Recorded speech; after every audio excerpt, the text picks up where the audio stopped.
Com anem, joves padawans? No sé pas si heu jugat mai al Lego Star Wars The Complete Saga. Estic segur que molts dels que em veieu hi heu jugat. De fet, tinc una sèrie abandonada en aquest canal on hi jugava. Potser algun dia la continuo. El cas és que de petit, quan hi jugava, hi havia una part del joc que no entenia pas, perquè aquest joc segueix els mateixos esdeveniments que passen als films. I hi havia un moment, a la venjança dels Sith, quan Obi-Wan i en Yoda arribaven al Temple Jedi després de l'Ordre 66, et trobaves amb un grup de clons disfressats de Jedi, i jo no recordava pas haver vist açò en el film. Sí que és cert que aquest joc s'inventa algunes coses, com els soldats d'assalt amb banyador, però el cas és que la història dels clons disfressats de Jedi té un rerefons que va més enllà d'un simple afegit del joc. I avui és el que vinc a explicar. El cas és que aquesta escena amb clons disfressats de Jedi realment es va pensar per al film, malgrat que finalment no va ser pas inclosa en la versió final.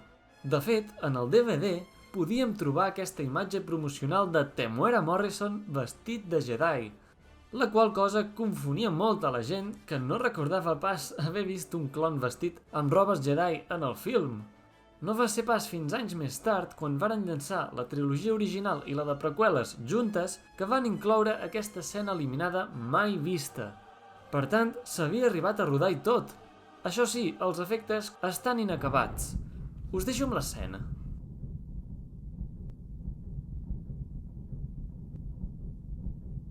Master Yoda, thank goodness you're safe. We've recaptured the temple, but we expect another clone attack at any moment. Quickly, then.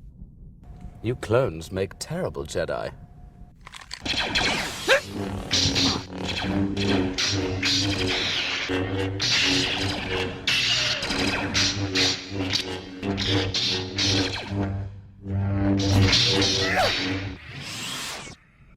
Doncs bé, aquesta escena finalment va ser substituïda per aquesta altra.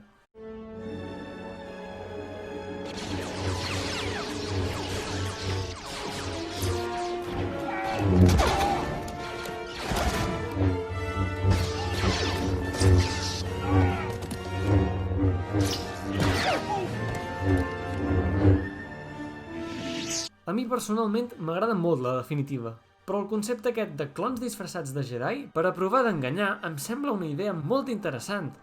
De fet, a la novel·lització de la venjança dels Sith ho van incloure i encara van ampliar i detallar més l'escena. Hem de recordar, però, que aquest llibre no és pas cànon.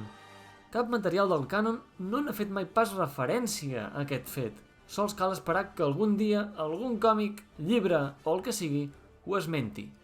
A parer meu, podria ser inclòs perfectament en el cànon. Al capdavall no contradiu pas els fets que ja coneixem. Però bé, això és tot. Què en penseu vosaltres? Coneixíeu aquesta escena eliminada? Us agrada el concepte dels clons disfressats de Jedi? Deixeu-me els comentaris. Feu m'agrada si us ha agradat el vídeo, subscriviu-vos al canal si no ho esteu, ja sabeu que em podeu seguir a Twitter i a Instagram, també podeu entrar al meu servidor de Discord o al grup de Telegram de la Cantina dels Kowakians. En teniu tots els lligams a la descripció. Que la força us acompanyi, sempre i arreu. When you're staring at a Jedi Knight, so what can I say except you're welcome for that Death Star I blew from the sky. Hey, it's okay, you're welcome. I'm just an ordinary Jedi. Hey, what? You clones make terrible Jedi.